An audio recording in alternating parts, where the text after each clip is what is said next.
Thanks for helping us talk things through with Uncle Ip. Good thing you were able to pick up on what we were putting down.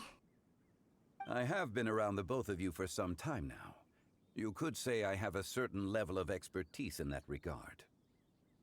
As for my role in the conversation, think nothing of it. I hardly did anything noteworthy. You never change, do you? Why did you have us walk all this way? Paimon thought we just had to go far enough to be out of earshot. A friend approaches. Hello.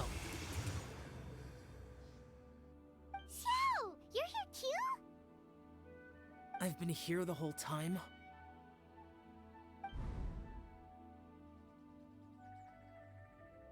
A ghostly kite. Could that elusive Director Hu be coming to Wangshu Inn once again? What is she doing here? I suppose it matters not.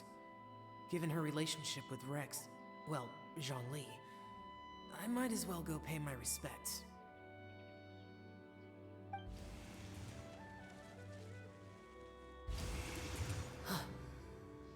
It's you! I thought you were Director Hu. Ah, your arrival is most fortuitous. Do you want to try out this new gadget? The addition of the power source makes the takeoff more stable. It's just that... He seems quite immersed in the study of this device.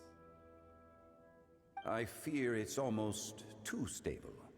It completely negates the pleasure of seeing one's kite sway with the wind. It's a bit of a shame. In truth, I'm here because Director Hu dispatched me to purchase some items in preparation for Lantern Rite. I see. Much like she does every year. Much like she'll do next year, I would imagine.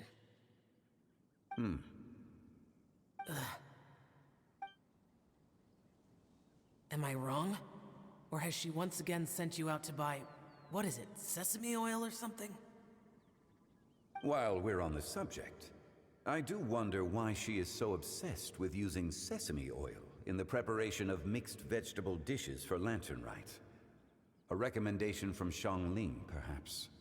What do you think, Xiao? I've only met Director Hu a few times. I'm hardly the best person to ask. Ah, and is that not a sign that you should visit Wangsheng Funeral Parlor more often? It wouldn't hurt to grace the parlor with your presence now and again, when you are otherwise unoccupied. This one here is a traditional kite, one without any equipped mechanical device. Director Hu tasked me with studying the differences between the two to determine which one is of greater merit. Many hands make light work. Perhaps you could test out the other kite for me? All right. I have made my comparisons. If speed is what you're after, the mechanical kite is the better choice. Wonderful. I shall pass that information along to Director Hu. I'll leave these two kites with you. Perhaps you can find a few friends with which to partake in the activity. You might find it to be an enjoyable use of your time. Oh, wait. Who enjoys kite flying? Well, I would imagine someone of your talent and wisdom is more than capable of finding out. So, you were testing out the kites for Hu Tao and even roped Xiao into doing it for you? Paimon didn't ask earlier because the situation was, awkward. I would hardly say I roped Xiao into anything. I simply sought the help of a friend. Besides, we did the testing together. Seems like our pool of competitors is growing. Do you like kite flying, Xiao? I suppose I neither like nor dislike it. Although, watching a kite gradually ascend into the sky does bring me a certain peace of mind. Perhaps they're a bit like shell lanterns in that way. Kite flying is also a pleasant form of relaxation. Have you ever thought about making a kite, Xiao? Cloud Retainer taught us how. We can teach you if you want. There's no need. Menogias was the only yaksha among us who had an interest in matters of ornamentation and design. When Lantern Rite is over, come find me near Pervasi's temple if you have the time. It's getting late. I should go inform Director Hu of our findings. How's she been, by the way? Be sure to say hi to her for us. The last time I spoke to her, she mentioned that she would be visiting Xiaoying Village in a few days. If you have the time, perhaps you could also make the trip. If you happen to run into her, you can pass along your regards in person.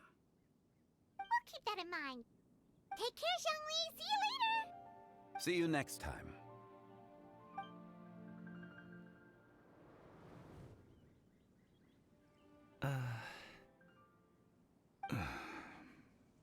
Coming.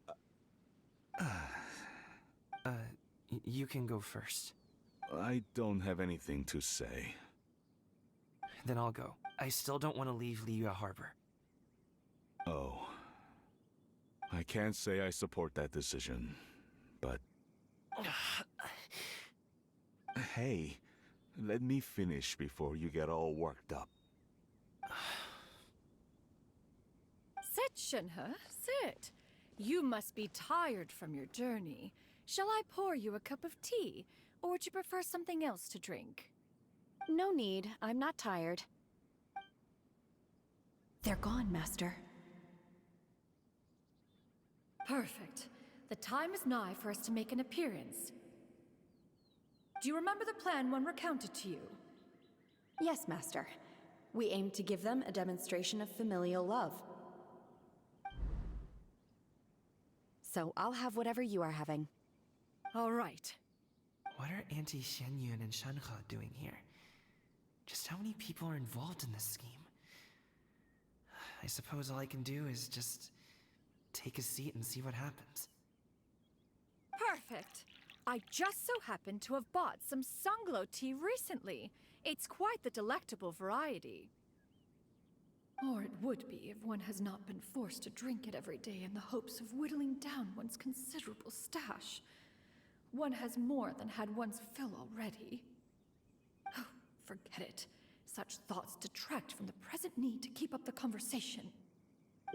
Has work been busy during the holiday season? Do you need my help with anything? Drunk guests can sometimes cause trouble, but I deal with them as you taught me, by pinning their heads against the table. Are Auntie Xianyun and Shenhe serious right now? Oh dear. While one was busy orchestrating this act, one seems to have forgotten about Shenhe's various eccentricities. What I meant to ask was, have you made any new friends? We live so far from each other. It would be a great comfort to me to know you were surrounded by good companions. You already know of my past circumstances. Recently, I've been conversing with Guoba in the kitchen at night. Guoba can't talk, but his companionship is a comfort. The poor child. Her one friend can't even talk. I guess maybe Gaming is not doing so bad after all. Perhaps I've been too hard on him. Let's move on, shall we? Do you have any plans for today, Shenhe? How about we do something fun? That sounds about right. Take her to do something fun, and perhaps she'll loosen up a bit. Like we used to do when we would carry stones up and down the mountain from dawn until dusk, picking herbs to eat for dinner along the way? If that is what you ask of me, then that is what I shall do. Dad, here, have some tea. Or no, wait, let's not have any just yet. Yeah. I simply can't listen to that any longer. Coming. I'd like to finish what I was trying to say before. I don't support your decision to stay in Liyue Harbor, because living there is too hard on you. If you come home, there will be people to help you. I'm not saying we have to live under the same roof. I know our personalities are too similar to avoid butting heads. But you'll have your entire family around you. Your aunts, uncles, they'll all do whatever they can to help. You could get a less taxing job, and we could grab dim sum together from time to time. Huh. I didn't know dim sum was such an important affair, Master. Shh. Just think about it, okay? You don't have to decide now. Dad really has changed a lot. He would never have said these things to me before. But thank you, Dad.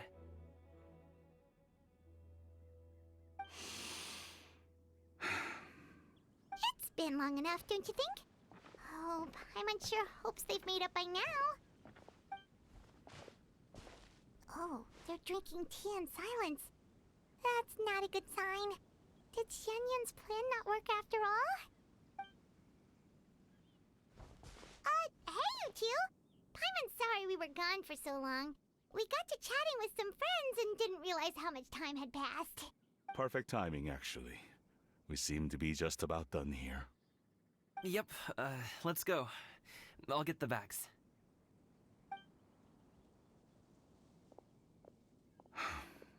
Gaming has grown a lot taller, hasn't he?